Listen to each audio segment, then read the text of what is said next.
Hola chicos y chicas y bienvenidos al Heraldo de Clio. Hoy os traigo un nuevo vídeo sobre la Primera Guerra Mundial que va a versar sobre el año decisivo, 1917, tercera etapa del conflicto, del que os recuerdo hablamos muy por encima en mi anterior vídeo, que os recomiendo, si no lo habéis hecho todavía, que lo veáis. El año de 1917, considerado como os digo el año decisivo de la guerra, es considerado de esta manera por dos razones fundamentales.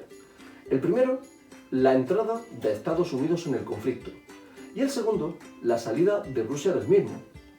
De entrada, me gustaría recordaros que en el año 1917 Europa estaba dividida en dos frentes, establecidos al este y al oeste de Alemania. En el frente del oeste, conocido con el nombre del Frente Occidental, la lucha se concentraba contra Francia, mientras que en el frente oriental la lucha era contra Rusia. Todos los países que participaron en la guerra hasta este año estaban cansados, agotados, pero la situación era algo más beneficiosa para Alemania, que tenía un potencial técnico y militar que superaba a casi todos los participantes en la guerra, por lo que se podría decir que a estas alturas Alemania tenía una ligera ventaja. Si Estados Unidos entraba en la guerra, ¿Pero qué haces? apoyando a los aliados, como era de esperar, aportaría suministro, armas y soldados que estaban frescos para el combate, y esto hubiera desequilibrado las fuerzas a favor de los aliados. Y así fue. Veamos qué motivo tuvo Estados Unidos para entrar en la Primera Guerra Mundial. Necesito que vengues mi muerte. Para empezar, tenemos que recordar que Estados Unidos, hasta 1917, solamente apoyaba a los aliados en cuanto a suministro, lo que nos lleva a remontarnos al comienzo de la guerra. Cuando se desata, los países que entran en ella sabían que iban a necesitar apoyo de los países neutrales, como lo fue Estados Unidos al principio. Así que se llevó la propuesta de participar en la Primera Guerra Mundial al Congreso americano y tuvo bastantes votos en contra, pero al final salió adelante a apoyar a los aliados. Recordamos que el bando aliado estaba liderado por Francia, Reino Unido y Rusia. Esto condicionó a los americanos, pues suministrar a un bando y al otro no solo era una inversión que podían perder si salía mal, sino que les condicionaba para desear que este bando ganara, pues si perdía, corría el riesgo de no cobrar lo invertido, lo que hará que tarde o temprano tengan que entrar de forma activa para proteger sus inversiones, ya que una derrota supondría dificultades para cobrar, además de una enemistad con el vencedor. De ahí que tuviera tantos votos en contra el apoyo al bando aliado.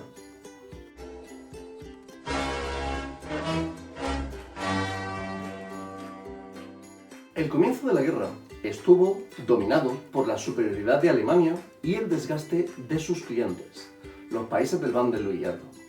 Ante esto, Estados Unidos pensó en las consecuencias de no recuperar el dinero invertido, así que desde principios de 1915 ya tenía más que decidido que había que participar. El gran problema es que los estadounidenses no veían con buenos ojos participar en una guerra que invadiera otro país e interviniera en la soberanía de otro estado, y más con la impopularidad que tuvo la decisión de apoyar a los aliados. Una vez más ha funcionado la democracia. Sí, señor. La decisión de entrar en la guerra o de enviar a soldados la toma directamente el presidente de Estados Unidos y el Congreso. Esto es muy normal, pues las decisiones que se toman desde cargos electos pueden hacer que tu silla peligre. Claro, tener una opinión popular contraria era peligroso y había que participar en la guerra, pero hacer creer a la ciudadanía que era necesaria la guerra. Es decir, tú no te puedes meter en una guerra sin el apoyo popular.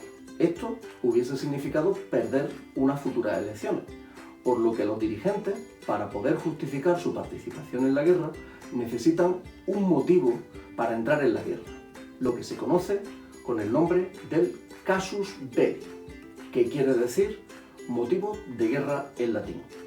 Sin este casus belli, Estados Unidos no podría intervenir en ninguna guerra a nivel internacional, ya que la opinión popular contraria significaría perder unas elecciones. Uno de los casus belli más recientemente utilizados por Estados Unidos fue el ataque de las Torres Gemelas el 11 de septiembre del 2001, que le permitió hacer cosas como por ejemplo la guerra de Irak. Pues bien, el caso de la Primera Guerra Mundial, el casus belli que tuvo que utilizar Estados Unidos para entrar en la Primera Guerra Mundial, se produjo gracias a dos hechos que poco a poco volcaron la opinión de contraria a favorable en la guerra. El primero de esos acontecimientos fue el hundimiento del buque Lusitania, un barco de pasaje que transportaba suministros bélicos en secreto para los aliados. Fue torpedeado en las aguas del Océano Atlántico por los submarinos alemanes, y esto, aunque no constituyó el casus belli directamente, porque llevaban suministros, y claro, en este sentido Alemania pudo alegar que estaba defendiéndose, pero en este ataque murieron ciudadanos americanos, y la muerte de esos pasajeros empezó a crear en la población norteamericana ese sentimiento de animadversión hacia el bando de las potencias centrales, que sería la futura opinión pública favorable a la guerra. La gente ya miraba recelosa a las potencias centrales. No obstante, esto, como ya he dicho, no era suficiente. Hacía falta algo más, y eso llegó con el telegrama Zimmermann finales de 1916. Esto fue lo que hizo que los norteamericanos vieran peligrar su integridad con la derrota aliada en la guerra. Este telegrama fue enviado por el embajador de Alemania en México, Zimmermann, al presidente mexicano Carranza. En él se invitaba a México a unirse a la guerra en el bando de las potencias centrales a cambio de recuperar el territorio que Estados Unidos había usurpado a México en la guerra que tuvieron en el siglo XIX. México tuvo, como fruto de su derrota, que cederle a Estados Unidos buena parte de su territorio. Así que, sabiendo esa enemistad entre ambos países, Alemania vio una ocasión perfecta de cortar el suministro a Europa, ya que si México atacaba a Estados Unidos, aunque Estados Unidos los derrotara, estos tendrían que reducir el apoyo a Europa y por tanto Alemania podría imponerse. Claro, en cuanto la prensa aireó el telegrama Zimmermann que fue filtrado por el espionaje americano, la opinión pública empezó a temer a una Alemania vencedora que conspiraba para crear guerras, y eso hizo que la población prácticamente clamara la declaración de guerra al bando de las potencias centrales. Y de esta forma tuvieron su casus belli, que hará que se conviertan en suministrador y a la par en miembro activo del conflicto. El año 1917 fue decisivo por esto y por la salida de Rusia de la guerra. Rusia estaba arruinada por la Primera Guerra Mundial. Padeció los efectos del hambre, una oleada de malas cosechas que se unía a tener que llevar los pocos suministros que había a los soldados. Los soldados estaban hartos ya de pelear y cansados.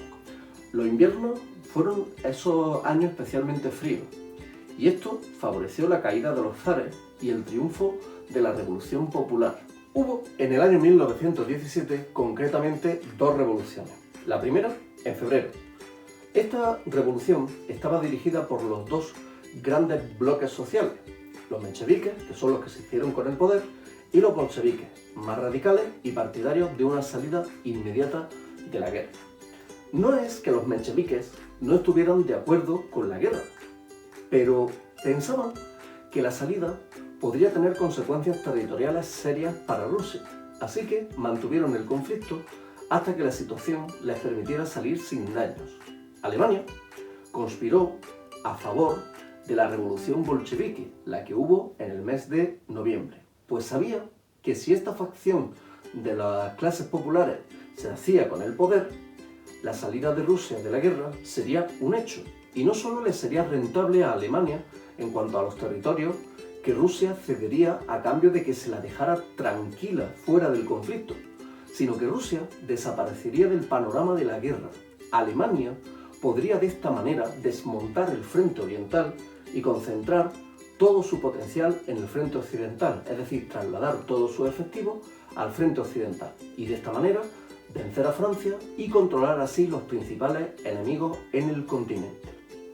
La forma en la que Alemania ayudará a los bolcheviques para hacerse con el poder, entre otras cosas, será ayudando a su líder Lenin a que llegara hasta Rusia para hacerse con el control de la situación y poder de esta forma alentar a los suyos a tomar el poder y dirigirlos para que así se hiciera. En noviembre del año 1917 los bolcheviques triunfan y de esta forma llevan a Rusia a una rendición temprana de la que, como ya he dicho, Alemania será sin duda la gran beneficiaria.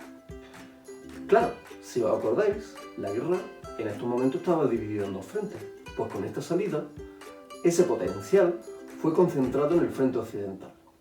Y Alemania casi consigue ganar la guerra, si no hubiese sido por la entrada de Estados Unidos. Alemania quizás se hubiera hecho con el control del continente sin Estados Unidos, y la guerra hubiese sido otra en cuanto a su final. De ahí que llamemos a 1917 el año decisivo. Bueno, y con esto doy por terminado este vídeo. Si os ha gustado, dadle a like, dejadme algún comentario y, como siempre os recomiendo, que os suscribáis y le deis a la campanita para estar al día de las novedades que os trae el Heraldo de Clio. Adiós.